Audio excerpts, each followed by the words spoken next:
Hello everyone, नमस्कार। Welcome to SK Patel IAS academy. महिला supervisor, महिला पर्यवेक्षक भर्ती परीक्षा को लेकर के जो एक बहुत बड़ा बदलाव या महत्वपूर्ण परिवर्तन हुआ है, उसकी जानकारी के साथ मैं बीके पटेल आपके सामने फिर से उपस्थित हुआ हूं। तो वो सभी महिला अभ्यर्थी या छात्राएं जो पर्यवेक्षक एग्जाम की तैयारी कर रही हैं, उनको ये बदलाव को जानना जरूरी है। इसीलिए इसको बड़ा बदलाव जो है वो आपका कहा जा रहा है। तो देखिए, जो व्यापम के द्वारा नए दिशा निर्देश जारी किए गए हैं, उसमें सिलेबस को लेकर के, परीक्षा पैटर्न को लेकर के बहुत ज़्यादा जो है वो आपका चेंजेस जो है वो आपका किए गए हैं। तो उन चेंजेस के बारे में अभ्यर्थियों को जानना जो है वो आपका बहुत ज़रूरी है। साथ ही साथ बड़ा बदलाव मैं इसलिए कह रहा हूं क्योंकि इसमें पदों की संख्या में भी जो है वो आपका बढ़ोतरी हो सकती है। तो किन किन चीज़ों पे बदलाव हुआ है, जिस पे हम इस सेशन में जो है बात करने वाले हैं, वो मैं आपको बता देता हूं। सबसे पहले जो कुल पदों की संख्या है, ठीक है, इन कुल पदों की संख्या में क्या चेंजेस हो सकते हैं उसके बारे में आपको बताऊंगा। अब आप कहेंगे सर टोटल पद तो 440 हैं। 440 पद तो हैं, लेकिन जो आपका नोटिफिकेशन आया है इसके अकॉर्डिंग पद जो है वो बाद में बढ़ सकते हैं। 320 पद इसमें आपका और ऐड हो सकते हैं। यदि ऐसा होता है तो लगभग 760 पद, 760 पद जो है वो आपके हो जाएंगे। तो बहुत बड़ी संख्या में आपका पद है। आरक्षण के बारे में थोड़ा बताने वाला हूँ। शैक्षणिक योग्यता में क्या चेंजेस किया गया है, क्या शर्तें रखी गई हैं, ये बहुत महत्वपूर्ण है, हम उसको देखेंगे। आयु सीमा के बारे में क्या अपडेट है वो देखेंगे। कुछ अन्य शर्तें हैं जो आपको जाननी जरूरी है, इसको हम देखने वाले हैं। चयन का तरीका, भर्ती का तरीका थोड़ा सा बदला है। जो आपका एग्जाम का टाइम था उसको कम किया गया है, नंबर को जो है वो आपका कम किया गया है, उसके बारे में आपको जानकारी देने वाला हूँ। सबसे महत्वपूर्ण, सिलेबस में क्या चीज मर्ज हुआ है, क्या नया जुड़ा है, क्या परिवर्तन आया है, उसको मैं आपको बताने वाला हूं। यहीं पे एक चीज मैं आपको बता दूं कि बहुत सारी ऐसी छात्राएं भी होंगी जिन्होंने पिछली बार जो है वो आपका महिला सुपरवाइजर का एग्जाम दिया होगा, ठीक है, या पहले से वो पुराने सिलेबस के आधार पर तैयारी कर रही होंगी। तो वो जिस भी नोट से, जिस भी बुक से, जिस भी सोर्स से पढ़ रहे हैं, चाहे ऑफलाइन ऑनलाइन पढ़ रहे हैं, तो पुराने सिलेबस के अकॉर्डिंग आप पढ़ना बंद कर दीजिए। पुराने नोट्स, पुराने बुक्स के अकॉर्डिंग आप पढ़ना बंद कर दीजिए, क्योंकि आंकड़ों में परिवर्तन हो चुका है। योजना के जो आपके नाम है, योजना की जो आपकी प्रक्रिया वगैरह है, उसमें जो है वो आपके चेंजेस आ चुके हैं, ठीक है। तो अभी कोई बुक मार्केट में ना खरीदें, लगभग एक आध हफ्ते रुक जाएं। मार्केट में नए जब बुक आएंगे, अपडेटेड जब बुक आएंगे, तो मैं खुद रिकमेंड कर दूंगा कि ये बुक लेना जो है वो आपका ज्यादा सही रहेगा, नए सिलेबस के अनुसार, नए अपडेट के अनुसार, ठीक है। और अंतिम में मैं चर्चा करने वाला हूं हमारा जो आपका महिला सुपरवाइजर को डेडिकेटेड ऑनलाइन कोर्स चल रहा है, जिसमें जो छूट है वो बहुत लिमिटेड सीटों में जो है वो आपका बचा हुआ है, जिसके बारे में अंतिम में चर्चा करेंगे हम, ठीक है। अब अपन बात कर लेते हैं मेन मुद्दे पे, जिसके लिए हम यहाँ पे आए हैं। सबसे पहले हम बात करते हैं पदों की संख्या पे। तो देखिए, आपको पता ही है कि खुली सीधी भर्ती जो सभी छात्र छात्राओं के लिए है, सभी महिलाओं के लिए है, उसमें 220 पद हैं। और परिसीमित सीधी भर्ती में आपके 220 पद हैं। तो टोटल कितने हैं आपके? 440 पद। साथ ही मैंने पिछले सेशन में भी आपको बताया था कि जो आपके दिव्यांग जन हैं, उसमें एलवी कैटेगरी, एचएच कैटेगरी, ओए कैटेगरी और ओएल, इसमें 5-5 पद जो है वो आपके आरक्षित किए गए हैं। तो यहाँ पे दिव्यांग जनों के लिए भी पद है। साधारणतया यह देखा जाता है कि जो पद फील्ड के होते हैं, ठीक है, वहां पे दिव्यांग जन के लिए पद नहीं रहता, क्योंकि ये फील्ड का पद है सुपरवाइजर। इसके बावजूद इसमें दिव्यांग के लिए पद दिए गए हैं। इन पदों के बारे में मैंने पिछले सेशन में बताया था, फिर से बता दे रहा हूं। इसमें 3 कैटेगरी है। एक है आपका एलवी, लोअर विजन अर्थात दृष्टि बाधित जो आपके दिव्यांग हैं। एक है एच एच, हियरिंग हैंडीकैप्ड अर्थात श्रवण बाधित जो आपके दिव्यांग हैं। अब तीसरा कैटेगरी है ओए या ओएल, वन आर्म या वन लेग, एक हाथ से या एक पैर से जो आपके बाधित दिव्यांग है, उनके लिए 5-5 पद जो है दोनों कैटेगरी में, खुली सीधी भर्ती और परिसीमित सीधी भर्ती में आरक्षित जो है वो आपके किए गए हैं। अब मेन चीजों पे आते हैं जिनको जानना आपको जरूरी है। देखिए, यहाँ पे क्या लिखा हुआ है, पदों की संख्या परिवर्तनीय है। अब ये स्टेटमेंट बड़ा बात नहीं है, लगभग हर नोटिफिकेशन में ये लिखा रहता है पदों की संख्या परिवर्तनीय है। बड़ा बात क्या है, इसमें लिखा हुआ है कि खुली सीधी भर्ती एवं परिसीमित सीधी भर्ती के लिए छत्तीसगढ़ व्यावसायिक परीक्षा मंडल द्वारा जारी प्रावीण्य सूची अर्थात मेरिट लिस्ट की जो जारी तिथि है वो 1 वर्ष के लिए मान्य होगा। अर्थात जो भी मेरिट लिस्ट जारी होगा उसकी वैलिडिटी 1 साल की रहेगी। मींस 1 साल तक उसी मेरिट लिस्ट से रिक्त पदों पर जो है भर्ती की जाएगी, वेटिंग लिस्ट निकाल निकाल कर। अब इसमें यह भी कहा गया है कि वित्त विभाग के पास 320 और अतिरिक्त पदों का जो आपका स्वीकृति है वो पेंडिंग है। तो यदि एग्जाम होने के बाद भी वित्त विभाग से 320 पदों के लिए स्वीकृति मिल जाती है, तो आगे जो पद हैं 440 प्लस 320 760 पद हो जाएंगे। वो नए पद के लिए और एग्जाम नहीं होगा, इसी जो एग्जाम का मेरिट लिस्ट था वहीं से वेटिंग लिस्ट उठा करके जो है आपको वहां पे सिलेक्शन जो है आपका दिया जाएगा। तो अगर ऐसा हो जाता है तो 760 पद, मैं बोलता हूं कि बहुत ज्यादा पद है, खास करके ऐसा पद जिसमें पुरुष कंपटीशन जीरो है, केवल महिलाओं के लिए 760 पद हो जाता है। तो मैं सभी छात्राओं को यह बोलना चाहूंगा जो प्रतियोगी परीक्षाओं की तैयारी कर रहे हैं, केवल आपके लिए इतना पद आना बहुत बड़ी बात है। तो चाहे 3 4 5 साल से या पहले से जो प्रतियोगी परीक्षाओं की तैयारी कर रहे हैं वो भी, और जो बिल्कुल तैयारी नहीं किए हैं, पढ़ना भी चाहते हैं, शुरुआत करना चाहते हैं, वो भी इस पद के लिए जरूर तैयारी करें।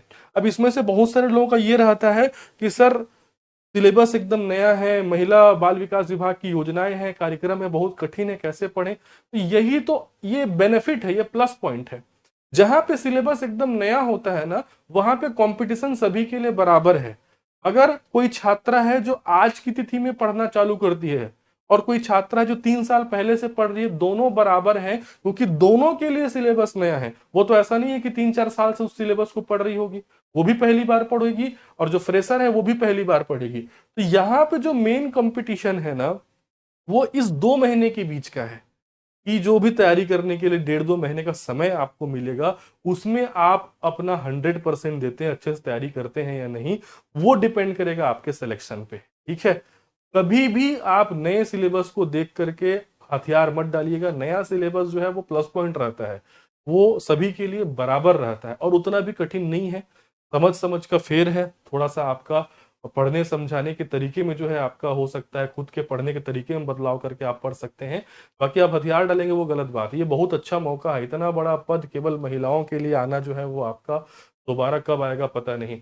तो जितने भी छात्राएं हैं जो एलिजिबल हैं, शैक्षणिक अर्हता रखते हैं, जिनकी एज जो है अर्हता आयु की अर्हता रखते हैं, वो इस एग्जाम की तैयारी जो है वो आपका जरूर करें। ठीक है, उसके बाद देखिए आगे, पुलिस सीधी भर्ती अभ्यर्थियों के लिए शैक्षणिक अर्हता के लिए क्या बातें कही गई हैं उनको मैं बताता हूं। पुलिस सीधी भर्ती में जो है ग्रेजुएशन मांगा गया है, स्नातक मांगा गया है। अब देखिए स्नातक के संबंध में आप सुन लीजिए, आपकी डिग्री के संबंध में सुन लीजिए। ठीक है, जो आपकी स्नातक की डिग्री है, ग्रेजुएशन की डिग्री है, वो फॉर्म भरने की लास्ट डेट से पहले की होनी चाहिए। जैसे अभी फॉर्म भरने का लास्ट डेट क्या निर्धारित किया गया है, 31 जुलाई निर्धारित किया गया है। तो आपके पास जो डिग्री है ना बेटा, वो 31 जुलाई के पहले के डेट में होना चाहिए। ठीक है, हो सकता है फॉर्म भरने की तिथि और आगे बढ़ जाए, तो बेटर ये कहना होगा कि फॉर्म भरने का जो लास्ट डेट है उससे पहले की स्थिति में आपके पास ग्रेजुएशन की डिग्री होनी चाहिए। यहाँ पे जो ग्रेजुएशन की डिग्री है या शैक्षणिक अर्हता की जो भी आपके पास प्रमाण पत्र है, उसके लिए 1 जनवरी 2023 की स्थिति को नहीं कहा गया। तो ये बहुत अच्छी बात है, यहाँ पे स्पष्ट लिखा हुआ है कि निर्धारित शैक्षणिक अर्हता आवेदन पत्र भरने की अंतिम तिथि को अवश्य होना चाहिए। अर्थात यदि कोई उम्मीदवार इस वर्ष स्नातक की परीक्षा में बैठा है और आवेदन भरने की अंतिम तिथि तक उसके पास स्नातक परीक्षा उत्तीर्ण करने का प्रमाण पत्र उपलब्ध नहीं है, तो उसको क्या कर दिया जाएगा, अपात्र। मतलब उस डेट से पहले, लास्ट डेट से पहले आपके पास प्रमाण पत्र होना चाहिए। राइट, उसके बाद देखिए परिसीमित सीधी भर्ती में क्या कहा गया है। परिसीमित सीधी भर्ती जो कि आंगनबाड़ी कार्यकर्ताओं के लिए है, उसके लिए शैक्षणिक अर्हता है 12वीं पास। सेम इसमें भी वही कंडीशन है कि जो फॉर्म भरने का लास्ट डेट है उससे पहले 12वीं का प्रमाण पत्र आपके पास होना चाहिए। और आई थिंक मेरे ख्याल से जो आंगनबाड़ी कार्यकर्ता होंगे उन सभी के पास 12वीं का प्रमाण पत्र होगा, तभी तो आंगनबाड़ी कार्यकर्ता है वो। इसमें मेन आप देखिए अनुभव को, ठीक है, कि आंगनबाड़ी कार्यकर्ता के लिए 5 वर्ष का जो है आपका सतत अनुभव मांगा गया है, कंटिन्यू। ठीक है, बीच में छोड़ दिए हैं, सस्पेंड हो गए हैं, तो वो नहीं कहलाएगा।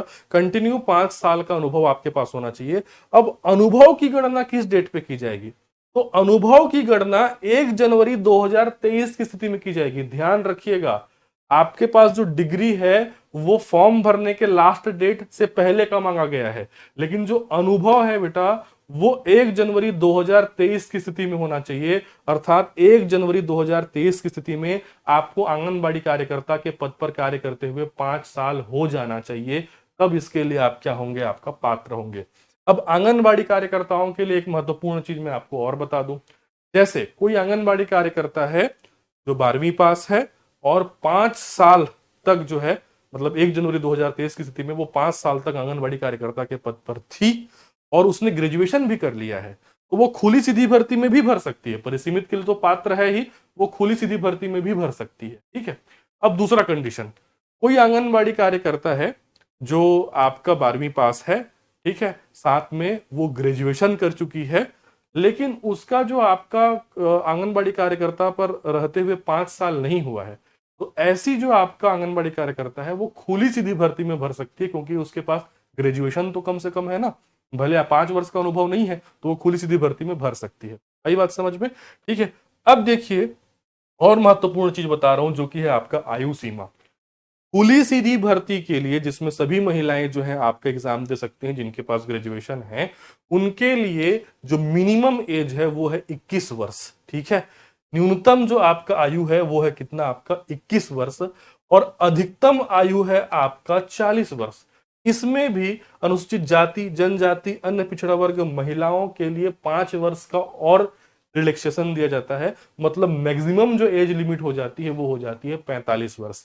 तो ये कहा जाए कि जो खुली सीधी भर्ती है उसमें न्यूनतम जो आपका आयु है वो है 21, अधिकतम आयु है आपका 45।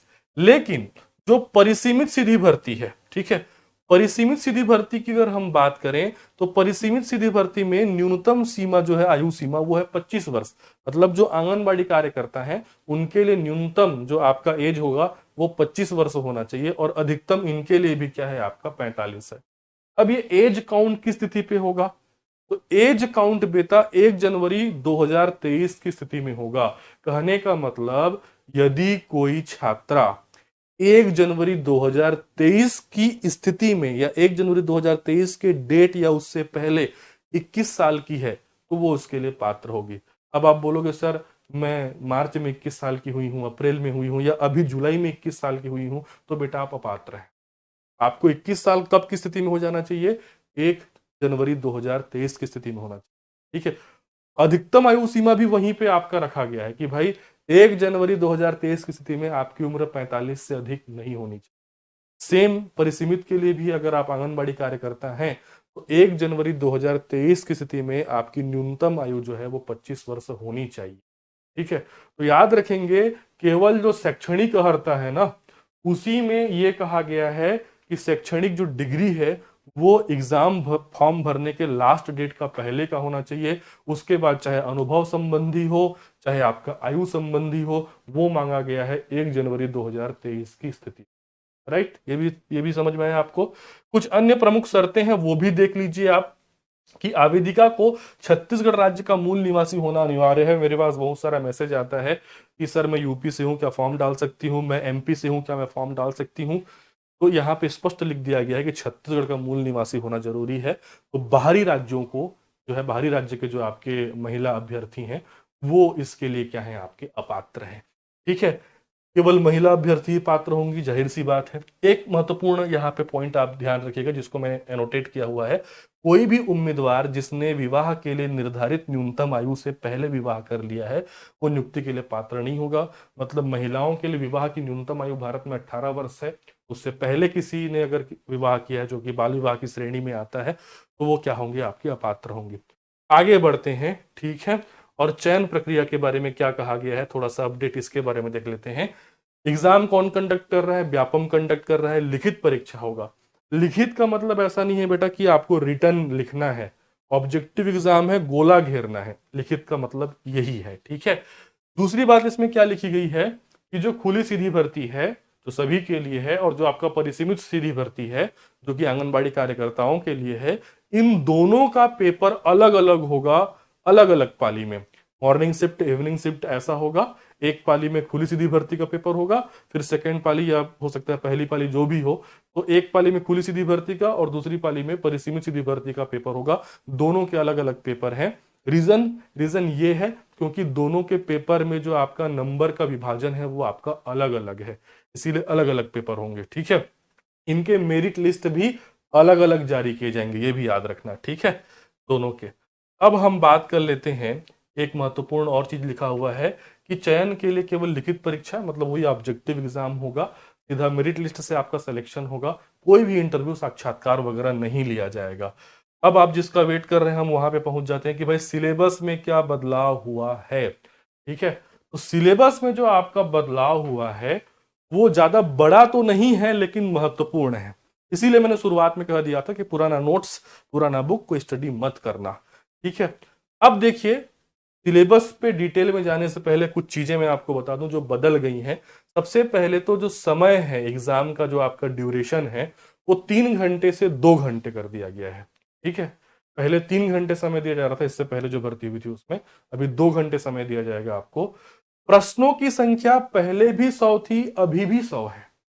बदला क्या है कि पहले 100 प्रश्न 200 अंक के थे, मतलब एक प्रश्न 2 नंबर का था। अब 100 प्रश्न 100 अंक का ही है, मतलब अब एक प्रश्न 1 ही अंक का रहेगा। मतलब चेंजेस कुछ नहीं हुआ है, पहले भी 100 क्वेश्चन थे, अभी भी 100 क्वेश्चन है। नंबर में चेंज करने से क्या होता है, वो तो क्वेश्चन तो उतना ही रहेगा। ठीक है, तो जहां पे देखो, यहाँ पे फॉर एग्जाम्पल के लिए खुली सीधी भर्ती की मैं बात कर रहा हूँ, महिला एवं बाल विकास विभाग से संबंधित योजनाएं एवं कार्यक्रम, पहले यहाँ पे लिखा रहता था 40 अंक, अब लिखा है यहाँ पे 20 अंक। लेकिन प्रश्न तो नहीं बदला ना, 20 प्रश्न पहले भी पूछे जाते थे, 20 प्रश्न इस महिला एवं बाल विकास योजनाओं के पार्ट से अभी भी पूछे जाएंगे। लेकिन वो 20 प्रश्न पहले 40 अंकों का हुआ करता था, वो 20 प्रश्न अब 20 अंकों का होगा। ठीक है, तो और इजी हो गया है, आपको कैलकुलेट करने में इजी होगा। 100 प्रश्न 100 क्वेश्चन के आएंगे। ठीक है, अब सिलेबस में क्या क्या बदलाव हुआ है उसको हम समझते हैं। खुली सीधी भर्ती और परिसीमित सीधी भर्ती के लिए एक ही सिलेबस है बेटा, बस नंबरिंग अलग अलग है। ठीक है, खुली सीधी भर्ती में किस पार्ट से कितने नंबर के प्रश्न आएंगे और परिसीमित सीधी भर्ती में किस पार्ट से कितने नंबर के प्रश्न आएंगे, उसको मैं यहाँ पे चर्चा करूंगा। डिटेल में देख लेते हैं। सबसे पहले हम बात कर लेते हैं महिला एवं बाल विकास विभाग की संबंधित योजनाएं एवं कार्यक्रम। चेंज, सबसे पहला चेंज आपका टोटल ये देखिए, पहले जो है आपका 9 यूनिट में ये बटा हुआ था, अब इसको 8 यूनिट कर दिया गया है। पहला जो यूनिट है, पहला यूनिट पहले आईसीडीएस से चालू होता था, लेकिन वो आईसीडीएस अब बदल करके हो गया है सक्षम आंगनबाड़ी एवं पोषण 2.0। मैं क्लासेस में आपको पढ़ा चुका हूं इसके बारे में। ठीक है, तो अब इसके सामने एक चीज जोड़ दिया गया है, महिला एवं बाल विकास विभाग के उद्देश्य एवं दायित्व। तो महिला बाल विकास विभाग का जो पूरा का पूरा स्ट्रक्चर है, जो उसके उद्देश्य है, जो संगठन है, इन सारी चीजों के बारे में भी अब आपको पढ़ना है। ठीक है, बाकी चीजें वही हैं, आंगनबाड़ी के बारे में पहले भी था, अभी भी है, उद्देश्य हितग्राही मापदंड वगैरह सारी चीजों के बारे में दिया हुआ है। आंगनबाड़ी कार्यकर्ता के कार्य एवं दायित्व, पर्यवेक्षक के कार्य एवं दायित्व, ये पहले भी था, अभी भी है। इसमें अगला यूनिट पे जाते हैं। अगला यूनिट है 2, पोषण एवं स्वास्थ्य संबंधी जानकारी। ये पहले भी था, नया चीज क्या ऐड हुआ है इसमें, गर्भावस्था, प्रसव के दौरान शिशुवती माता एवं शिशु की देखभाल और स्तनपान, इसको शामिल किया गया है। 110% जो नया चीज शामिल किया गया है उससे क्वेश्चन ज्यादा बनेंगे। क्वेश्चन तो सभी पार्ट से आते हैं, लेकिन जो नया जुड़ा है ना उससे थोड़ा 1-2 नंबर ज्यादा जो है वहां से क्वेश्चन जनरेट होगा। आपको डिटेल में उसको हम पढ़ाएंगे। ठीक है, उसके बाद हम बात कर लेते हैं, तीसरा यूनिट सेम है, कुपोषण वृद्धि निगरानी वजन त्योहार, पहले भी था। चौथा यूनिट पहले भी था, शिशु मृत्यु दर, मातृ मृत्यु दर, टीकाकरण। पांचवा यूनिट भी पहले था, बच्चों में पोषक तत्वों से होने वाली बीमारियां। उसके बाद देखिए छठा यूनिट है विभाग की केंद्र प्रवर्तित योजनाएं।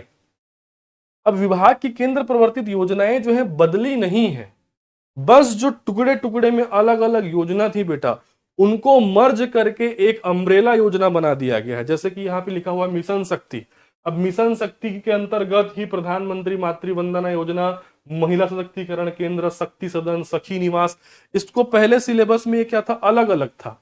अब क्या हुआ है कि जो वित्तीय वर्ष 2022-23 रहा है उसमें इन योजनाओं को जो है मर्ज करके एक अम्ब्रेला योजना, या बोल सकते हो सभी को मिला करके एक योजना बनाया गया। एक योजना के भीतर अलग अलग योजना है, ऐसा नहीं कि एक मिशन शक्ति पढ़ना है, उसके भीतर ये सभी योजनाएं हैं। तो पहले टुकड़े टुकड़े में ये दिया था, अब मर्ज करके पढ़ेंगे। ठीक है, उसी प्रकार से जो आपका मिशन वात्सल्य है उसमें भी जो है आपका अलग अलग योजना जो थी उनको मर्ज कर दिया गया है।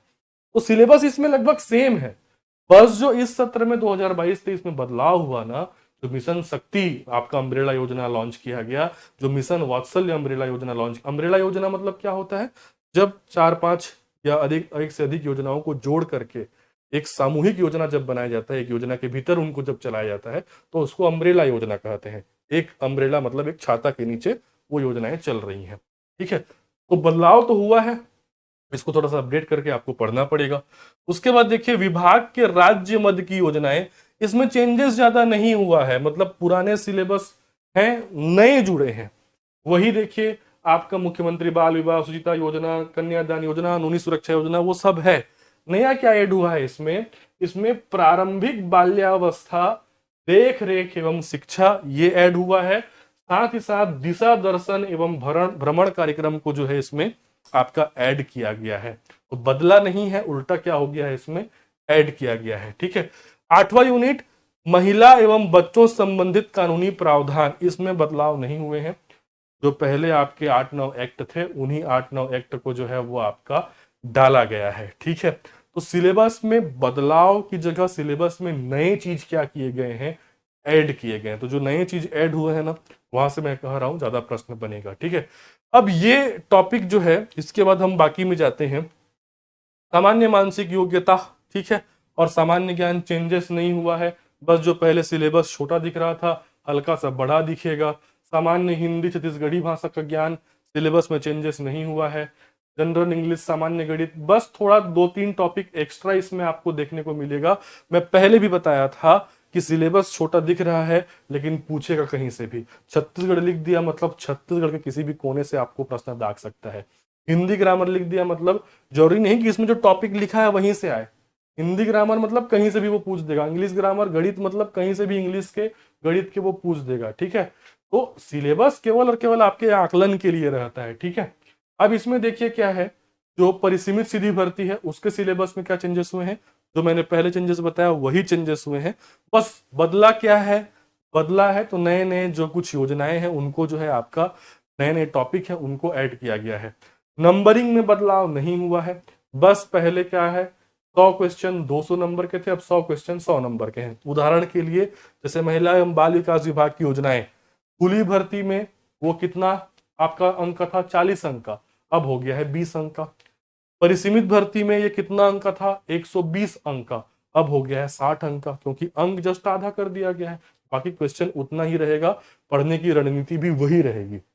अब पढ़ने की रणनीति क्या होनी चाहिए, मैंने पहले भी आपको बताया है, अगर आप खुली भर्ती की तैयारी कर रहे हैं तो आपको ज्यादा प्राथमिकता देना चाहिए किसको, जीएस वाले पोर्शन को, क्योंकि उसका जो आपका नंबर है वो ज्यादा है।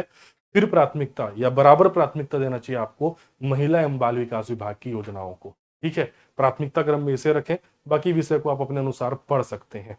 ठीक है, जीएस और महिला बाल विकास विभाग की योजनाओं, इनको ध्यान देना है खुली सीधी भर्ती वालों को। तो परिसीमित सीधी भर्ती है, परिसीमित सीधी भर्ती में तो ये आपका रामबाण है, क्या महिला एवं बाल विकास विभाग की योजनाएं, सीधे सीधे आधे से ज्यादा क्वेश्चन इसके हैं। 100 नंबर है ना एग्जाम, तो 60 नंबर खाली महिला एवं बाल विकास विभाग की योजनाओं का है, उसको आपको डिटेल से पढ़ना है। उसके बाद फिर अपने प्राथमिकता अनुसार आप कोई भी विषय जो है वो आपका पढ़ सकते हैं। तो मैं फिर से कहना चाहूंगा 440 पद भी पर्याप्त है, आगे पद और भी बढ़ सकते हैं। तो जितनी भी आपकी महिलाएं हैं उनको ये अवसर जो है आपका नहीं खोना चाहिए जो योग्यता रखते हैं। ठीक है, साथ ही साथ अंतिम में मैं आपको बता दूं कि हमारा ऑनलाइन कोर्स जो है महिला सुपरवाइजर के लिए आपका जारी है, प्रवेश भी इसमें जारी है, जिसमें शुरुआत में 50 छात्राओं को जो है डायरेक्ट 1000 रुपए का डिस्काउंट दिया जा रहा था। वो सीट मेरे ख्याल से अब फुल होने वाला है, तो यदि आपको प्रवेश लेना है तो जल्दी प्रवेश ले लीजिए, आपको डिस्काउंट का लाभ भी मिल जाएगा। एडमिशन के बारे में जानकारी या ऑनलाइन कोर्स के बारे में जानकारी स्क्रीन पर जो नंबर स्क्रॉल हो रहा है 7470960094 पर आपको मिल जाएगा। मिलता हूं मैं आपको अगली क्लास में, धन्यवाद, थैंक